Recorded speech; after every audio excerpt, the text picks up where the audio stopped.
Good afternoon, welcome to the Market Wrap for APW, number 88. That's wealth in Cantonese or Mandarin, if you are. Oh, you probably know that already. Last week we talked about, is the buy-to-let market dead in the UK? This week we're going to talk about how it's not and how we can make the most of it with the modern approach that one would have. I mean, previously you could just buy a two-bed flat and off you went, so you were super successful, and you can virtually do that anywhere in the UK 10-12 years ago. It's not the case now. We're going to go into why that is. I'm Stuart Williamson, I work with APW. Please do subscribe if you haven't. If you haven't been here before, why not? Where have you been? Get yourself together, come here more often. We do a new video every week. It's dedicated to keeping you on top of your investing game in the property world. I've been investing in property for over 30 years. You may well have come to some of our APW presentations where we talked about this in Singapore, Hong Kong, Dubai, Doha, wherever, or perhaps even visited our webinars online or read our newsletters. Please do. We put this information out there to make sure everyone can learn about the property market and make a success of it. So, as I said previously, buy a two-bed flat, rent it out, made loads of money, dead easy. If you looked at last week's Market Wrap, you'll have seen that there's been a lot of changes that have cut back on the tax efficiency of this. And doing it just simply like that would be a disaster nowadays. So what is the smart way of doing it? What do you have to do to be a success? What do you have to research and how? Basically put, if you did what we always did sort of 12 years ago, 10 years ago, go and buy yourself a flat in Watford, no problem, make loads of money. Now it just doesn't make sense. Why? Because the cost of buying flats in the south of England, in the southwest, is so high. £425,000 for a two-bed flat. That reflects the escalating property prices we've seen over the years, but also that people are just not that into it anymore when you're getting a yield that is not making it work. Now Watford has 18% of its housing population living in rental. According to the ONS, they need to have 25% of all properties available for rental to make it a market that's good, that will then bring down house prices. So why doesn't it work? Because it's £100,000 to buy in, that's a lot of money, it's your deposit, 25%. And the financials, £24,000 rather for stamp duty, more if you're buying from overseas. Rental, £17,000, service charge £2,800, ground rent £180, and they are the killers of flats. So those two charges.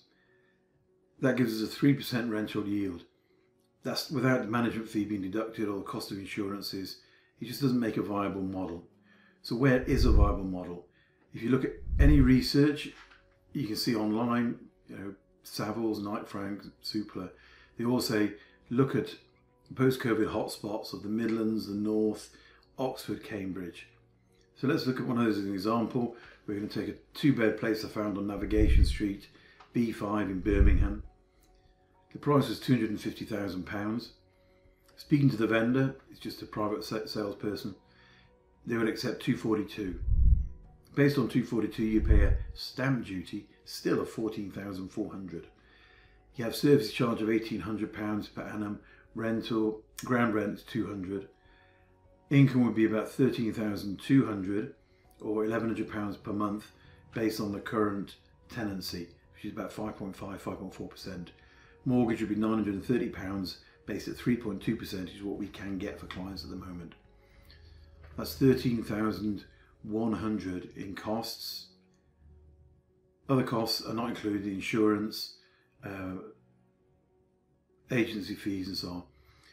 So it's still going to be just about breaking even, but for sure making a loss in the first year. So why would you buy there? Take property consultants Joan Lang LaSalle. They're saying that the second city will rise by 4.9% in price over the next 5 years, thanks to infrastructure and cultural developments, and rental increases should go up between 2.8 and 3%. So that means after year one, your rent will cover your costs. and they say they're going to give Birmingham a gold medal at the Commonwealth Games. Where else can you get better yields? Many other smaller cities, Darlington, Stockton, Leeds. They're not cities, some of those are towns, but places like Hull, Middlesbrough, and so on, parts of the northwest. But if you look into investing in the northeast, you often see you buy houses at £35,000 or £40,000, and you think, well, that's great, but it means you're using all your capital up, and basically can't get a mortgage nowadays for less than about £65,000. So you're looking at a £100,000 property, and then if you borrow less than £100,000, you're going to pay at least a 1% penalty on that. So that's going to knock our profits.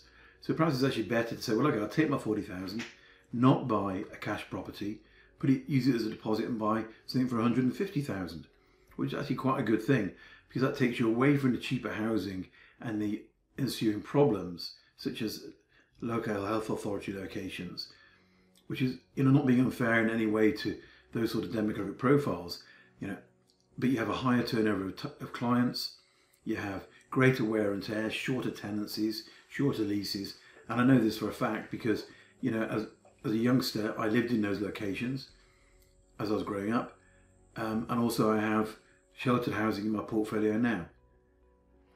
So to avoid making those mistakes, we need to be on top of our research. So what other research can you do other than asking people down the pub, reading Zoopla or Rightmove, or getting our research? You can subscribe to things like propertydata.co.uk, which is a website you can use. I use it personally. I think I pay about £22 a year, and that gives me access to more information about areas. If you want to start off and try it for free, then you use streetcheck.co.uk.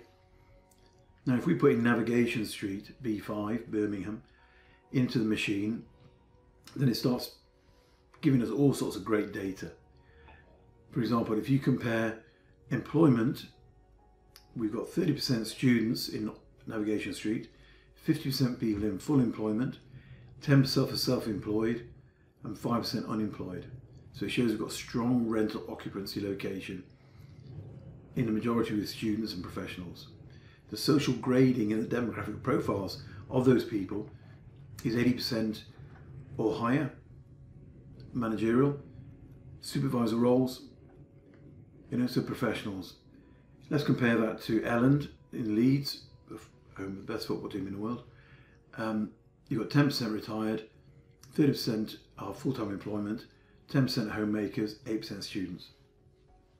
Social grades, 60% skilled manual workers or semi-skilled with no skills actually learned. The UK average for employees in the marketplace is 38.4%. So Birmingham is well above that with 50% plus. Ellen Road is about average. Saturation of renters versus owner occupiers, which is important because it makes a better community if you have owner occupiers. It's 80% renters in Navigation, 30% owners. In Leeds, it's 70% renters, 70% owners, 40% renters. So Leeds is a lot better environment to be in. If you then extrapolate that out and you say, okay, what about infrastructure? What's going in? What's going on with the local economy? What are they building that's going to add value? What great schools are there? Ofsted outstanding, good hospitals and so on. Well, Birmingham has got a new hospital going in Sandwell. That's actually going to be a good buy-to-let location because doctors and nurses, very reliable tenants. Infrastructure, you've got HS2 and a lot of new tram lines going in as they're making the city car-proof. Large amount of construction of offices and apartments going on. It's like a building site, to be honest. Mercian Studios, 1 million square foot of production facility in Digbeth, fantastic. Commonwealth Games in 2 years' time. Relocations, people like Goldman Sachs, HSBC, PwC. That's great, loads of good stuff. Just as good in Leeds. Leeds General Infirmary are doing a new children's hospital and a new adult modern hospital, as opposed to an unmodern hospital. But can't imagine why no one put one of those in. The UK Infrastructure Bank has been set up there. Channel 4, Sky, Bank of England have all moved up all or some of their staff, and it's now the second largest financial services centre after London. but there's not much infrastructure development going on as yet.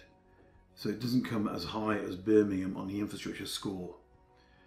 Okay, and on the rental score, Birmingham Centre has a lot more mature, higher socio-demographic profile tenants. And the difference is that you want to invest in tenants that are going to pay your rent on time. They're going to look after your house. You're going to be in there for 2 or 3 years. And that's not being disparaging, that's just the truth about it. So if you look at all UK property locations, London is probably the most mature, therefore the most expensive, as I showed you, Watford. Behind that you have Manchester, Glasgow, Edinburgh. Further down the road is Birmingham coming up, and then probably with Cardiff, and then Nottingham, Leeds, Hull, those sort of cities. I haven't mentioned Liverpool, because Liverpool I think is such a big sprawling area. You do need specialist knowledge to buy in there, and we frankly use property sources to do that. So if you're looking at a mature market that's going to give you fixed income on a regular basis, set and forget as we call it, buy it virtually straight away, it'll pay for itself, forget about it, 15-16 years it's paid off, set and forget, then the more mature locations are better. If you're willing to put a bit of effort in, do a bit of BRRR, then perhaps Hull, Leeds, those sort of areas are good. So that's what we do at APW. We help you find out where are good places. We hope you get a mortgage to buy it. We'll help you get tenants. We'll do the agents to manage them, and we'll do the tax through an SPV. If you'd like to learn more, get in touch. Thank you very much for listening. Like, subscribe, all those things. Thank you. Bye-bye.